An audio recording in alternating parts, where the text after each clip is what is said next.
Today, we're going to be talking about the importance of building a foundation for your personal budget before you even think about building a foundation for your business budget.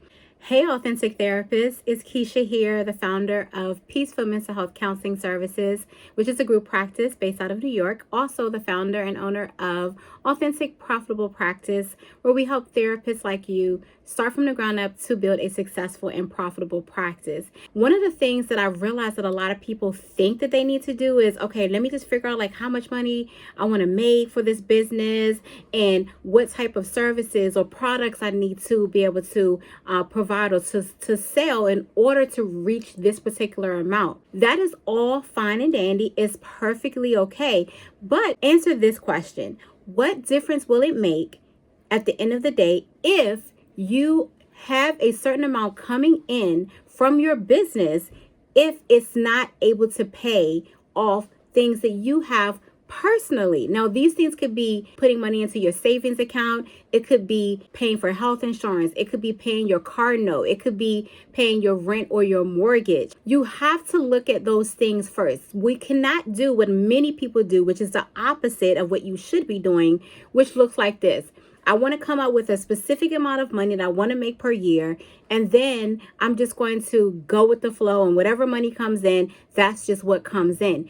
That is completely backwards from the way that we should be working. What you need to do is you need to look at your personal budget. Now, if you don't have a personal budget, you need to get one. You need to establish a budget. When we talk about budget, we just basically mean what is coming in, what is going out, what are those standards, those boundaries, those limits within your finances that are going to help you to live a life in a comfortable way, but also in a way that's going to make sure it's taking care of you not only now, but also in the future. You need to look at the numbers. You need to know, are you spending too much in a specific area? A budget is going to help us to do that. When we look at our business budget, what we have to do is essentially the same thing. But especially when you're talking about paying yourself, you need to first know how much you actually need in your personal life. So again, we're looking at personal things. Let's say, for instance, I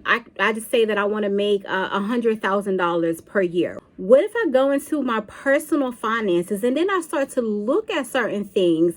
What I might find is that, you know what, technically, yeah, $100,000 is a good number, but I actually need $20,000 in order to actually be able to meet my personal financial needs. Again, that could be so different for every person, but it really takes you looking at a good amount of your paperwork, what bills you have coming in, and not even just your current bills and current state of your finances, but this is a perfect opportunity for you to even start to look at things that you dream of. What are some things that you would like to do? Are there certain vacations that you would like to take? Are there certain level of retirement that you want to plan for? Are there specific amounts of money that you want to give away to, but whether it be like a nonprofit organization or a club or maybe to someone overseas? Those are also opportunities for you to start to look into where can your money go in the future. So this is going to be extremely helpful so that when you're looking at your business budget, you can start to include some of that into what your business budget is going to look like. Don't forget to like, share, and subscribe if you feel like this information was pertinent to your growth in your personal finances as well as in your business. See you later, Authentic Therapists.